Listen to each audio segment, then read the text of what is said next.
Times are shifting from buying and owning products to valuing experiences like travel and events. In the midst of this, the theme park industry, represented by places like Disney and USJ, is gaining popularity. Sales fell during COVID-19, but hit a record high in 2023. In the thriving theme park industry, there are some rather unusual cases where places that were originally commercial facilities have been renovated and are now operating as theme parks. Theme parks exist, and this is the place. I think a lot of people might feel like they've seen this before. Unlike other theme parks, this place focuses more on the experience itself, offering immersive attractions as its main selling point. However, various problems have arisen, including issues with the parent company, so it's hard to say that things are going well. That's right. This time, I'll introduce Immersive Fort Tokyo in Aomi, Koto Ward, Odaiba, Tokyo. I've arrived at Aomi Station on the Yurikomomi line. This station is on Odaiba, an artificial island in Tokyo Bay. Odaiba is a popular leisure spot featuring shopping centers, theme parks, museums, and parks. Fuji Television headquarters, Rainbow Bridge, and the life-size unicorn Gundam are especially famous here. This immersive fort connects directly to the station. On this day, there was a B-Fast live concert being held nearby, so Aomi Station was crowded with people. As a fan of artificial islands, I'm excited as soon as I leave the station. Immersive Fort is in the building on the left. The entrance will appear if we walk a bit further, so let's keep going. It obviously was once a commercial facility. The escalator going up and the escalator going down are both closed, and of course there are no tenants inside. The building has 2 basement levels and 3 above ground, with parts of the 2nd and 3rd floors serving as the immersive fort. Other areas serve as staff break rooms and similar uses. These areas are off limits to the public. All right, let's go inside. Immersive Fort was renovated in March 2025. Previously, you would buy a 1-day pass and show your ticket at the entrance to get in. But now if you want to participate, you need to buy a ticket for each attraction. If you're just entering the facility, it's free. Here's the inside. It's Sunday. I'm curious why no one is in the hallway, but there are several reasons I'll explain later. The atmosphere is great, and they made significant changes to the original facility before opening. You might be thinking, isn't that the case? Actually, they used it almost as it was and didn't do any major renovations. Most former tenant spaces are now paid areas with attraction introduction panels. There are a total of 6 paid attractions. Each one has a different price, start time, and duration. By the way, right now it's set to a spooky nighttime atmosphere, but you can also change the color of the sky. Immersive Fort opened in March 2024. I participated in a fully immersive experience, what you might call an attraction. Visitors can immerse themselves in the story and get involved as if they were part of it. It's the only theme park of its kind in Japan. The park is mainly operated by Katana Immersive Limited Liability Company, a subsidiary of Katana Corporation. Katana is the consulting firm founded by Tsuyoshi Morioka, who led USJ's dramatic turnaround. After Katana was founded, they helped revitalize Marugama Seaman and renew Seibuen Amusement Park. Katana is part of the operation. Only Immersive Fort is a theme park like that.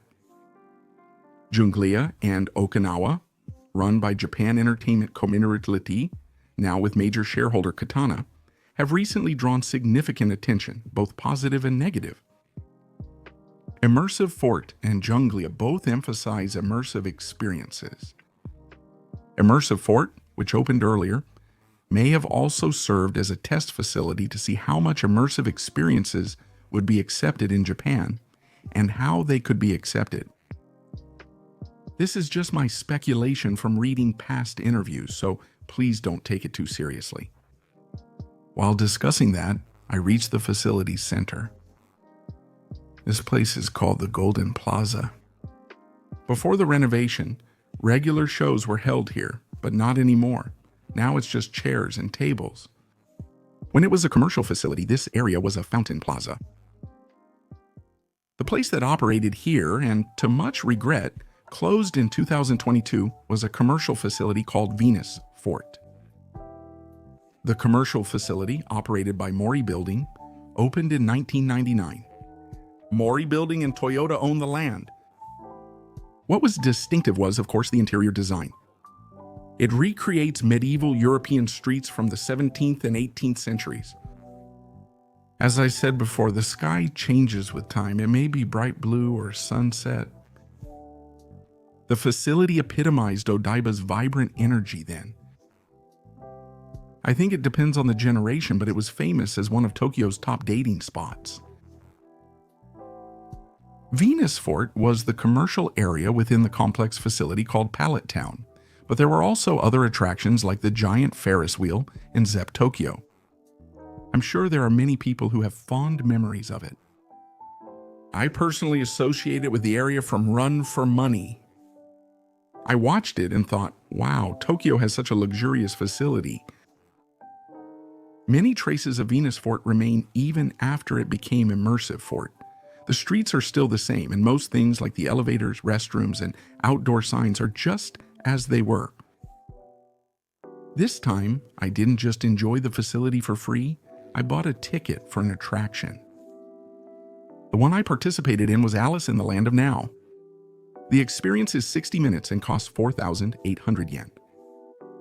The start time is set, so arrive at the location then, have your ticket scanned, and join the event. You also work with others. It was a mystery-solving game, and I had a lot of fun. As in the original story, participants wear collars. About 200 people attended this session. If you do the simple math, that's a profit of 960,000 yen. But at this time, there was a period when students could participate for half price. There were also various other campaigns, so the actual amount was probably less. Most participants were university students. Even on Sunday, tickets weren't sold out, so I wonder about weekdays. Actually, I've been there before, back when they had the one-day pass. That's how hooked I was on this theme park. Immersive experiences often split people. Some love them, others don't. That's my honest impression. Since there are chances to cooperate and talk with other people, you do need a certain level of communication skills.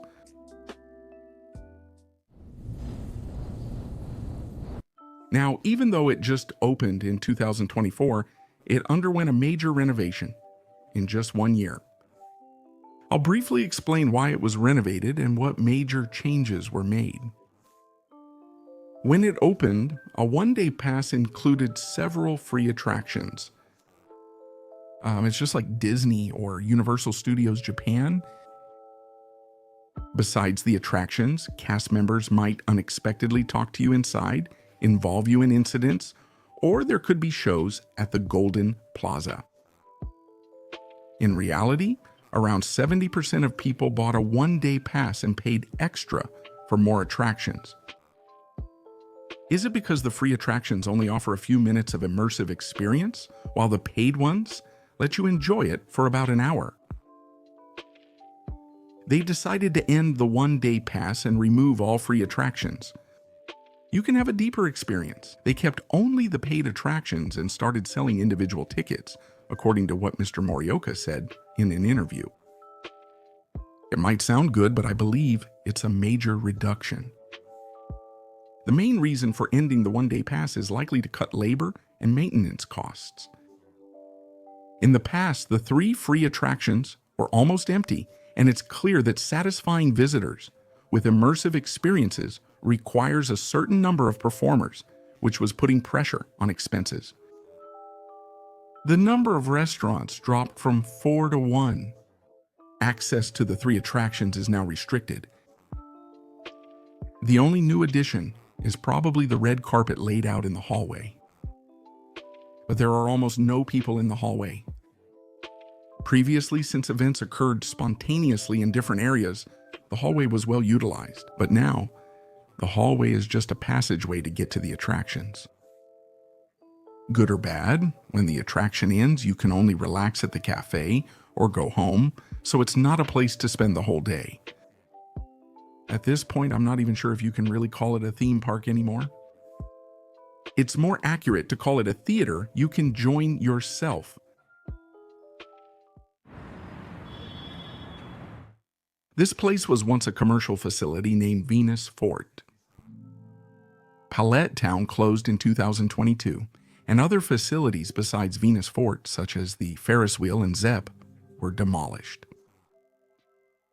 The site is now called Toyota Arena. Tokyo has opened, and the site has also been temporarily used as a circuit. There are no concrete plans for VenusFort yet, but redevelopment is being considered. Mori Building planned to temporarily clear the land for future use. Morioka-san always wanted to spread immersive experiences in Japan and felt this was the perfect location.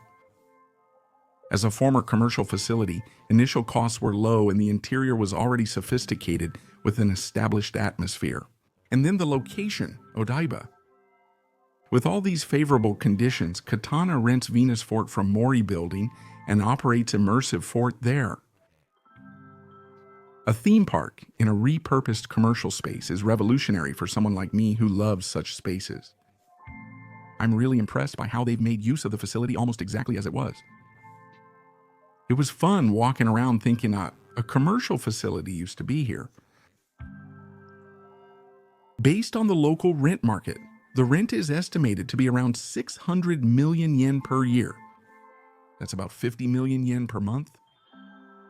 In addition to this, there are also maintenance costs, such as labor and electricity expenses, so it's highly likely that it will be running a huge deficit. I think it's pretty difficult to turn a profit with the current revenue structure. Katana does not disclose the individual performance of its operating businesses. However, April's financial results showed a 2.4 billion yen deficit. Katana and local Okinawan companies manage Jangria, which is operated by Japan Entertainment Kodimo Boadi, founded by these companies. It would get complicated if I explained in detail, so I'll just say this. It's only Katana. Japan Entertainment is a separate company and not a subsidiary. It's likely the 2.4 billion yen deficit isn't directly related to Junglia. So, what is the 2.4 billion yen for? It's to cover losses from businesses like Immerfort. If the money was spent on capital investment by chance, you could see the temporary deficit as unavoidable. But Immerfort isn't making much capital investment, which is concerning. If the deficit continues, it could also affect the main consulting business. After all, if they can't even handle their own deficits, there's no way anyone would want to hire them. However, I think it's great that they're taking on such a big risk, even though it's uncertain whether immersive experiences will be accepted in Japan, where many people are reserved, and it's difficult to attract inbound tourists with attractions like this. Simply put, I want to respect them as a person. With Immersive Fort, Jungli, and Okinawa's current situation, Katana is already at its limit. Saying things like, "You should just stick to consulting," is premature. Entertainment is all about making headlines, so I think there's still a long way to go. Now then, Akuma. But the ones who actually own it are Mori Building and Toyota. Katana is just borrowing it for now, using it temporarily until the redevelopment plan is decided. That's the situation. The sections that had shops outside are being used. They're not being used, and since they're off limits, we can't make full use of them, so I feel like it's a bit of a waste. It's questionable whether they're being used effectively.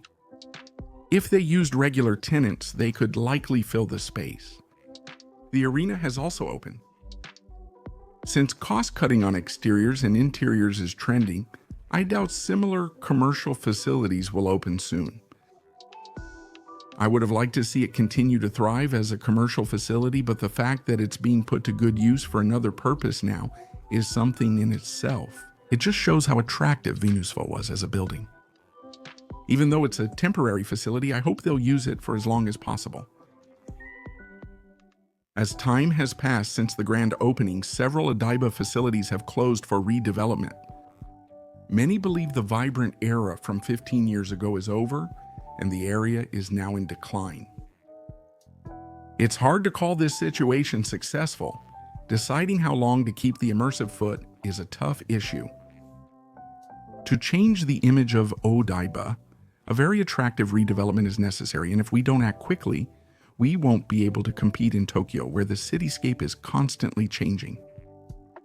Odaiba is closely linked to Fuji Television, so as Fuji Television's popularity fell, Odaiba's status declined too. That impression is undeniable, but the location is attractive. Whether Imabufu will make a comeback or new developments will be decided. I hope that either way, it will become the catalyst for Odaiba's revival. That's all for this video. See you again in the next one.